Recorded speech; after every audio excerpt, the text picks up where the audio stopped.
The novel places a black queer male, Wallace, in a campus novel setting, struggling in his funded PhD in a near all-white university. Taylor has said, "What does it mean to live a real life? Is a real life determined by the set of responsibilities that you have, or is a real life determined by some sort of arbitrary societal metric, or is real life a life that you have created for yourself out of your circumstances?"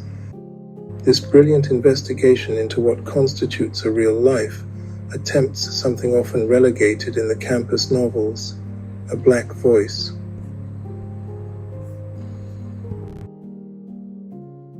Taylor is giving agency to a voice in the campus novel canon that has been largely absent. He has asserted his novel is a campus novel, and it does appear to work within that definition. When one compares real life to the campus novel canon, The History Man by Bradbury, Lucky Jim by Amis, it's close to the lost immigrant PhD scholar in the campus novel Harvard Square by Aciman, or The Lovers in Normal People by Rooney. All the features are there. The satire of the academic, the institution of the academy, and the pretensions and self-obsession of its students. Modern campus novels like Normal People share the same self-absorbed, self-aware, overeducated, damaged characters. The main protagonist, Marianne, in Normal People, yearns for her real life that was happening somewhere very far away without her. She wonders if she will ever find out where it's happening and become part of it. These sentiments could easily be echoed by the main protagonist in real life, Wallace.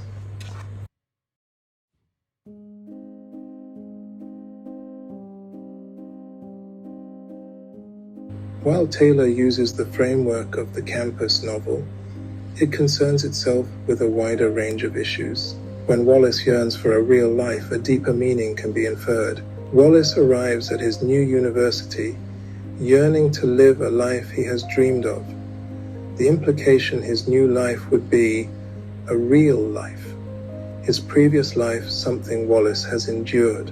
His childhood has been robbed of a real mother and real father, real friends, real first loves. So for Wallace, that all starts now. Despite its firm campus roots, reviews still evoke Baldwin and words like rage, where this novel shares more with Rooney and Yanagihara than with Baldwin. Like Baldwin, it takes on black issues. But to see a connection to Baldwin and not Taylor's contemporaries is lazy journalism. In that sense, Taylor treads the path of Beatty and Everett by subverting the very notion of blackness in refusing to conform to black writing, despite the best efforts of critics to read what is not there. This is not a black novel in the traditional sense. By giving Wallace such a harrowing childhood, Taylor allows any reader into the text. The reader cannot have anything but pity for Wallace. His own shortcomings are easy to forgive given his trauma. The reader can experience the microaggressions Wallace suffers throughout the book on a universal level, rather than just a black one. The loss of his father is mentioned in the very first sentence of the novel.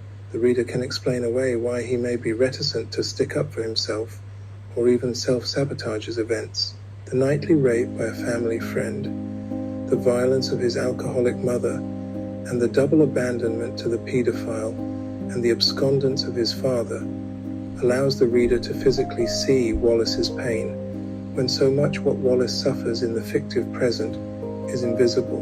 He suffers words, assumptions, and subtle differences in treatment.